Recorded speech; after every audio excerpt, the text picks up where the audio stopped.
Bonjour à toutes et à tous les gens. J'espère que vous allez bien en ce mercredi 8 janvier 2025. Je fais une petite vidéo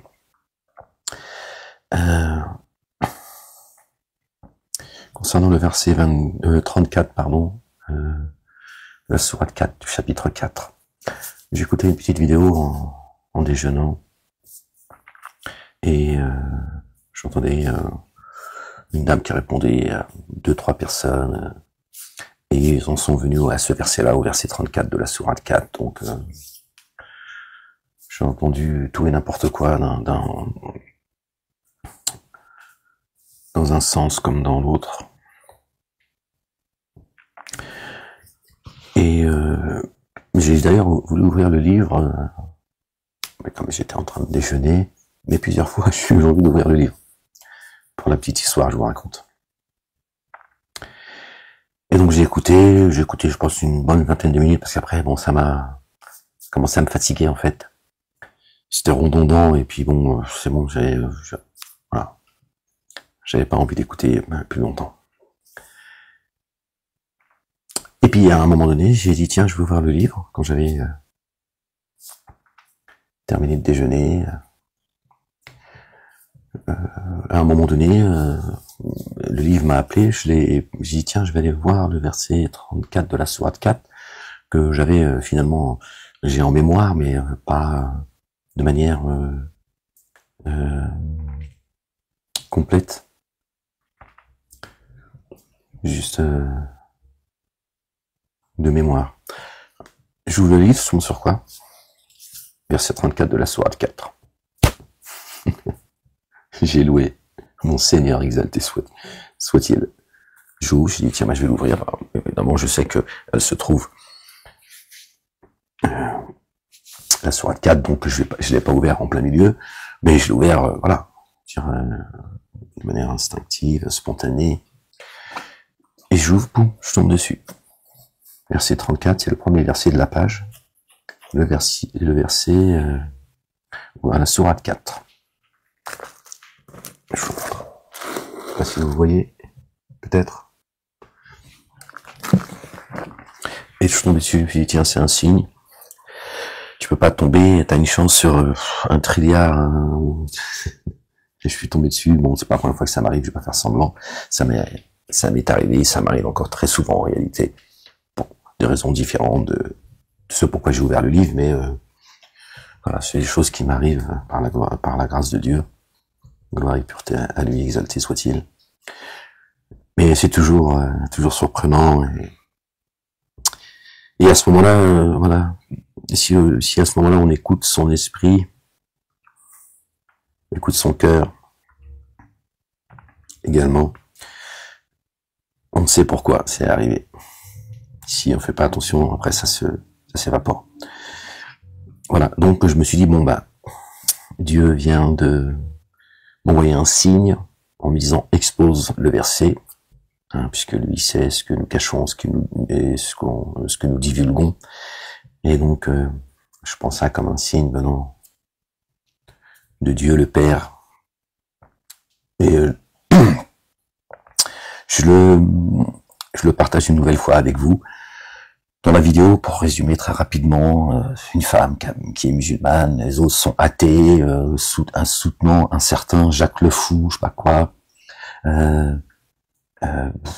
Bon bref, donc voilà, ça fusait d'un côté comme de l'autre, des reproches, etc., etc. Elle défendait le Coran comme elle a pu, à coup de hadith, une fois, par moment, par le Coran, c'était une chouchouka. Ils essayaient de l'acculer, donc elle a traduit ce verset en disant tout et n'importe quoi. Bon, c'est comme ça, hein, ils sont en train de se quereller dans l'enfer. Qu'ils y restent, qu'ils continuent à se quereller. Moi, je suis là pour exposer le livre, et Dieu m'envoie vous l'exposer une nouvelle fois, avec ce qu'il veut dire vraiment. D'accord. Au nom du Père, de son messager loin, le Fils de Marie, paix sur eux, sur leur famille, du Saint-Esprit. Seigneur, je cherche protection auprès de toi contre le diable banni. Bismillahirrahmanirrahim. Mim, Ain, Sin, Qaf. Rabbi zidni ilman. Verset 34 de la sourate 4.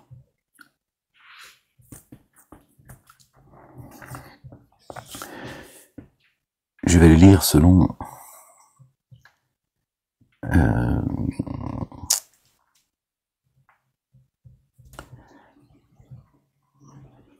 la traduction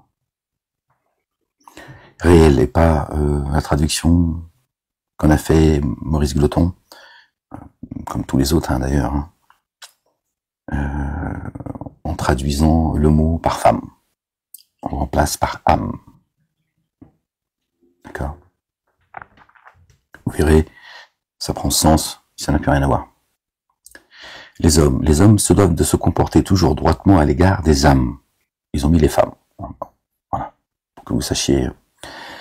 Les hommes se doivent, les hommes à grand H, évidemment, se doivent de se comporter toujours droitement à l'égard des âmes, par la faveur qu'Allah le Dieu a accordée aux uns par rapport aux autres. Et parce qu'ils ont fait circuler de leurs biens. Ainsi les âmes intègres, se recueillent gardiennes. Là, ils ont mis femmes encore. Ainsi, les âmes intègres se recueillent gardiennes devant le mystère parce que Allah le Dieu, garde. Et à celles dont vous craignez animosité, les personnes, et les âmes dans l'absolu, et on peut là revenir sur l'humain. On peut garder le mot âme, on peut revenir sur les humains. D'accord? Nous sommes d'une âme à la base, d'accord? Ici, notre âme, elle est transportée par notre corps, d'accord? Pour être éprouvée. D'accord? Et à celles dont vous craignez animosité, admonestez-les, les personnes, et délaissez-les dans les lits. Ça parle ni de hommes ni de femmes. Et provoquez un choc en elles. D'accord? La personne, c'est-à-dire son âme en fait. La personne, d'accord? Provoquer chez elle un choc. La personne, d'accord? Qu'elle soit homme ou femme. Alors, si elle reste disponible, cette personne n'est pas la femme. Vis-à-vis de vous, ne désirez pas de recours contre elle. La personne. D'accord? Oui, ils ont pris elle pour femme. D'accord? Qui vient corroborer avec la traduction qu'ils en ont faite là-haut, la femme. Vraiment, Allah se révèle sublime, magnifique. Et si vous craignez un désaccord entre les deux, désignez un arbitre. Un arbitre de la famille de l'époux et un arbitre de la famille de l'épouse. Et homme et femme. Si tous deux visent à s'arranger, Allah le Dieu favorisera la bonne entente entre eux. Question de bonne volonté. Si tous les deux sont de bonne volonté, Dieu descendra la solution pour trouver un accord entre eux et retrouver la paix entre eux. Vraiment, Allah, le Dieu, se révèle savant, très informé. Et adorez Allah et ne lui codifiez aucune chose qui nous ramène, d'accord, au verset qu'on a lu précédemment, d'accord, qui parle bien de l'âme, d'accord, qui s'est égarée, d'accord. Donc Dieu, après avoir dit tout cela, comment faire, d'accord, comment se comporter face à une âme, d'accord, qui désobéit, pas à la femme. Pourquoi la femme et l'homme, il fait quoi? Alors lui, il est exempt de tout reproche. Je suis pas l'avocat des femmes. Je suis là pour vous exposer la vérité, c'est tout. Perdez pas votre temps. Essayez de comprendre ce que vous ne pourrez jamais comprendre. Je suis juste là pour exposer le livre. D'accord? Et adorez Allah, Allah le Dieu. Et ne lui codifiez aucune chose, ne lui associez aucune chose. Ok? Ce qui nous permet de comprendre pourquoi Dieu nous dit tout cela en amont. D'accord? Et appelle à provoquer un choc chez elle, cette personne. Parce qu'elle s'est rangée du côté de ceux qui associent des choses à Dieu. Comportez-vous avec Comportez-vous avec excellence avec les deux géniteurs, et les proches, et les orphelins, et les démunis, et le voisin proche, et le voisin éloigné, et le compagnon proche, et le voyageur, et ceux qui sont à votre service. On est captif, toujours. Hein. Vraiment, Allah, le Dieu, n'aime pas celui qui se comporte avec insolence et gloriole. Pardon, ni les avares, ni ceux qui ordonnent l'avarice aux humains, et qui dissimulent la faveur qu'Allah le Dieu leur a accordée. Quelle est cette faveur? Entre autres, la générosité et la miséricorde de Dieu est grande. On ne peut pas la cerner dans sa totalité. Mais là, on reste dans le contexte du dire de Dieu l'Éternel. Exalté soit-il. D'accord? Et qui dissimule la faveur qu'Allah le Dieu leur a accordée. La faveur que Dieu a accordée, d'accord, à ces personnes, à ces âmes. D'accord? Quelle est cette faveur? Ouais. Les hommes se doivent de se comporter toujours droitement à l'égard des âmes, par la faveur qu'Allah a accordée aux uns par rapport à d'autres, et parce qu'ils ont fait circuler de leurs biens. Ainsi, les âmes intègres se recueillent gardiennes devant le mystère. Devant le mystère. Elles sont gardiennes, ces âmes. Voilà la faveur que Dieu fait à certains. Et d'autres, certains veulent la dissimuler. Et parce qu'ils ont, devant le mystère, parce que Allah garde devant le mystère, parce que Allah, le Dieu, garde. Elles sont gardiennes du mystère que Dieu lui-même, exalté soit-il, garde. Voilà, cette faveur, cette grande faveur que Dieu à accorder à certains par rapport à d'autres.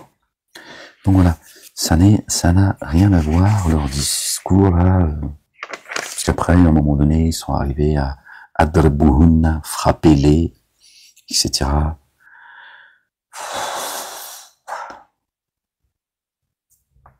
Il est là le mot. Adribuhunna. D'accord?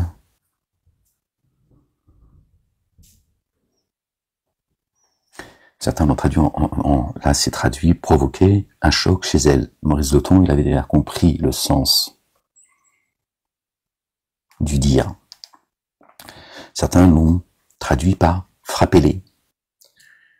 Ceux qui ont le cœur malade, évidemment, ils vont lire d'ailleurs, c'est très étonnant, ceux qui se disent athées, apostats, etc., qui tous les jours leur seule obsession chaque jour que Dieu leur donne, vie, c'est s'attaquer à Allah, le Coran et la communauté musulmane, l'islam. Bon. Ils ont la même lecture que finalement ces intégristes, ces islamistes, c'est littéral, quoi. C'est marqué, frappez-les. Bon, évidemment, comme ils ont le cœur malade, eux, ce qu'ils veulent, c'est cracher sur la communauté dite musulmane, s'en prendre à eux, etc., s'en prendre à Dieu, au Coran, etc. Donc, ça les arrange bien de penser que frappez-les. Alors qu'on pourrait très bien comprendre dans notre langue, la langue française, qui est riche, frappez-les, c'est pas toujours, on peut employer le mot sans que ce soit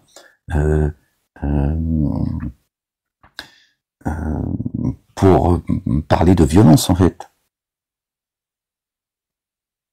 C'est pas pour exprimer quelque chose de violent. On peut frapper quelqu'un par les mots, par son silence, également. On peut dire de quelqu'un qu'on l'a frappé violemment par le rire. C'est une expression qu'on entend et qu'on pourrait avoir. Le mot frapper, à ce moment-là, n'a plus du tout le sens que eux ont envie de lui donner, les uns et les autres.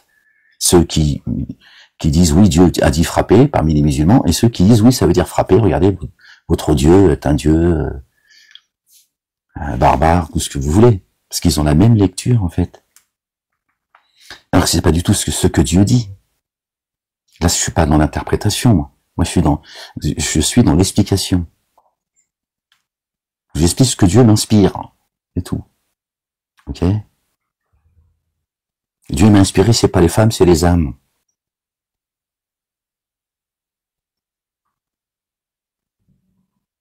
Et quand on le lit, d'accord, en remplaçant le mot femme par âme, ça prend tout son sens. Et là, il n'y a plus de différence entre l'homme et la femme. Dieu s'adresse à tout le monde, aux âmes. Et il nous dit qu'il y a des âmes qui sont gardiennes du mystère.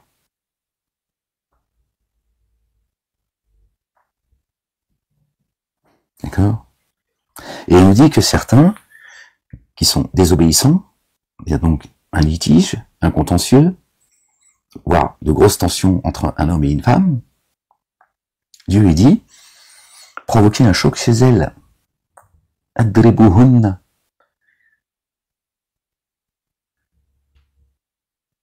Et eux, comme le mot il est au féminin, ils disent ça concerne la femme.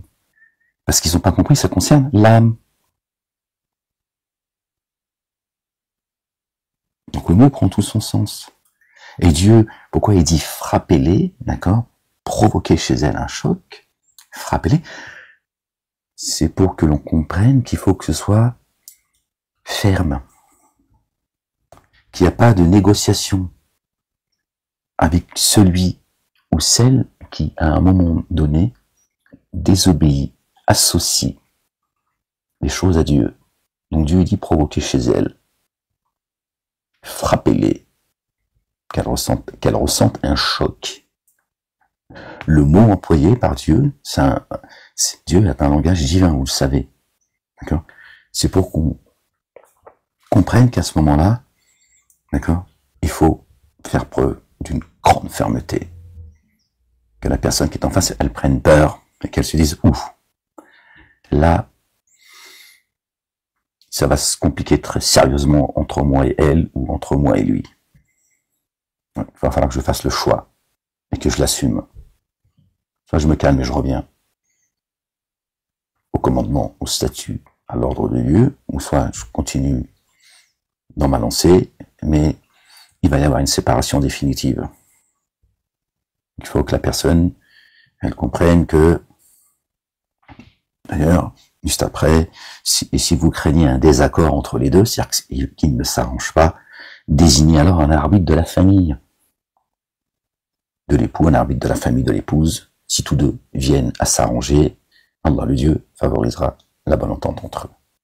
Ensuite, on pourrait être très étonné, Dieu dit adorer Allah et ne lui codifier aucune chose. Ça, on peut comprendre la corrélation, mais dans la continuité des versets, il dit comportez-vous avec excellence avec les géniteurs, les proches, les orphelins, les démunis. On l'impression qu'on passe à un autre sujet. Dieu nous dit, donc, ce qu'il dit depuis le verset 34 jusqu'à la fin, d'accord, il nous dit toujours la même chose. Comportez-vous de la meilleure manière, d'accord, les uns et les autres. Là, il nous parle d'un conflit, il nous dit comment le régler, d'accord, et il nous dit, et les autres, je ne les ai pas oubliés, eh bien, comportez-vous bien aussi avec un tel, un tel, un tel, un tel et un tel. Donc on est dans le comportement. D'accord? Dieu est un Dieu puissant et sage. D'accord? Même quand il frappe, c'est englobé de sa connaissance, de sa science et de sa sagesse. Ok? D'accord? Donc on est dans la continuité. Après, si on comprend pas le langage divin, c'est vrai qu'on peut vite se paumer, quoi. À un moment donné, on dit, je comprends pas, puisqu'on passe d'un sujet à un autre. Non, t'es dans le sujet. C'est juste parce que c'est très profond, en fait. Et il parle également qu'il n'aime pas ceux qui se comportent avec insolence, gloriole. Tu vois, donc, il te dit, j'aime pas ceux qui sont insolents, qui font preuve de gloriole, qui sont avares. D'accord? Qui ordonne l'avarice aux humains, qui dissimule la faveur qu'il a accordée à certains et à certaines. Mais toujours dans un cheminement d'excellence, en fait. Mais on n'est pas dans les bisounours. Dieu ne te demande pas de faire semblant. Là, il y a un conflit, il y a quelque chose d'extrêmement grave entre deux personnes, parce que elles sont toutes les deux personnes, hommes et femmes, croyants et croyantes, et il y en a un qui est en train de dérailler. Non. Mais Dieu lui dit non. Tu restes pas avec elle ou lui si jamais il déraille. Ok. Soit il revient à la raison, soit ça va être la rupture. Alors, soit vous finissez par trouver un compromis, vous retrouvez, enfin, la personne, en l'occurrence, retrouve la raison, et moi je vais descendre sur vous ma miséricorde. Ah non, si la personne, elle reste, elle est butée dans son égarement, Dieu ne permettra pas, ce que tu délies ici sera délié dans le ciel. Et ce que tu délies dans le ciel sera délié ici également. D'accord? On est juste en fait dans la continuité. Donc voilà, je voulais juste vous, très rapidement, bon, ça fait 20 minutes quand même, que voilà, je voulais revenir, surtout vous relire le verset avec vous, vous le partager, discuter un peu avec vous. Il est triste que des gens de la communauté dite musulmane entendent mon discours malgré la censure qui est implacable. Vous le savez, mon compte il est voilà, dans la ligne de mire, il est sous contrôle, c'est comme ça. J'essaye de faire en sorte que je sois le moins entendu possible. Il y a des gens quand même qui entendent, parce que c'est moi qui expose qui donne l'explication de certains des versets, comme je le fais. Certains entendent, mais préfèrent le cacher, le dissimuler, hein, comme pour reprendre les termes de Dieu l'Éternel, que soit-il, et continuent dans leur connerie, à répondre à coups de hadith. Ils s'enfoncent de plus en plus, d'ailleurs. Ils cachent surtout la vérité, alors que s'ils étaient juste honnêtes avec eux-mêmes, ils entendraient ce que Dieu dit par mon intermédiaire, et ils pourraient l'exposer aux gens en disant on s'est complètement planté sur les explications des mosquées, de la part des savants, tout ce qu'on veut. Effectivement, on va le relire ensemble, sans faire de commentaires. Effectivement, quand on remplace le mot femme par âme, tout prend son sens. Tout prend son sens. Ce verset, à une époque, je l'avais lu quand je défendais la cause des femmes au sein de la communauté dite musulmane, de la part de certains. Je leur avais dit, regardez, il y a un verset, le verset 34 du chapitre 4, voilà ce qu'il dit, il parle des femmes. D'accord? Jusqu'à ce que Dieu me dise, il a laissé le temps qu'il a voulu, jusqu'à ce qu'il me dise, et en fait, c'est pas les femmes, Ahmed, je t'ai laissé passer de les taper, cette injustice entre la femme et l'homme, en lui lisant, en rappelant qu'il est marqué femme, ça permet de passer, parce que Dieu explique, si vous voulez, il explique son livre avec parcimonie. Parfois, pour vous expliquer le verset dans son intégralité, d'accord. Parfois, il va vous faire passer par une compréhension intermédiaire. Ça prend, c'est plus doux, d'accord. Donc voilà, donc à l'époque, je ne sais plus exactement la raison pour laquelle je l'avais exposé à plusieurs reprises pour répondre à ces couillons-là qui salissent tout seuls leur propre communauté, parce qu'ils salissent ni Dieu, ni la Bible, ni personne en réalité. Je veux dire, voilà, t'entendras que si Dieu veut que t'entendes, d'accord, parce que lui, il sonde les poitrines et il sait si tu cherches la vérité ou pas. Si tu la cherches, tu la trouveras. C'est ce que dit notre bien-aimé, le roi du fils de notre bien-aimé Marie, que la paix soit sur eux, sur leur famille. Cherchez, vous trouverez. Tapez, on vous ouvrira, demandez, on vous donnera. Et Dieu dit, celui qui m'invoque, je suis disposé à lui répondre favorablement. Il nous incombe l'explication du livre. Bon, voilà. On va le relire comme ça, et puis ensuite je vous laisse, Inch'Allah.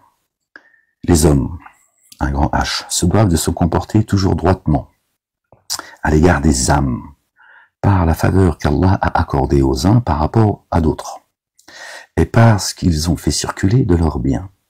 Ainsi les âmes intègres se recueillent gardiennes devant le mystère, parce que Allah garde.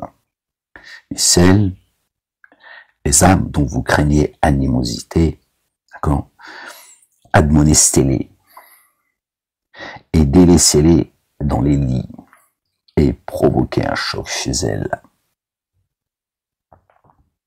Alors si elle reste disponible vis-à-vis de vous, ne désirez pas de recours contre elle, contre la personne, pas la femme. Vraiment, Allah se révèle sublime, magnifique. Ok? Ça prend tout son sens. Ça concerne l'homme et la femme.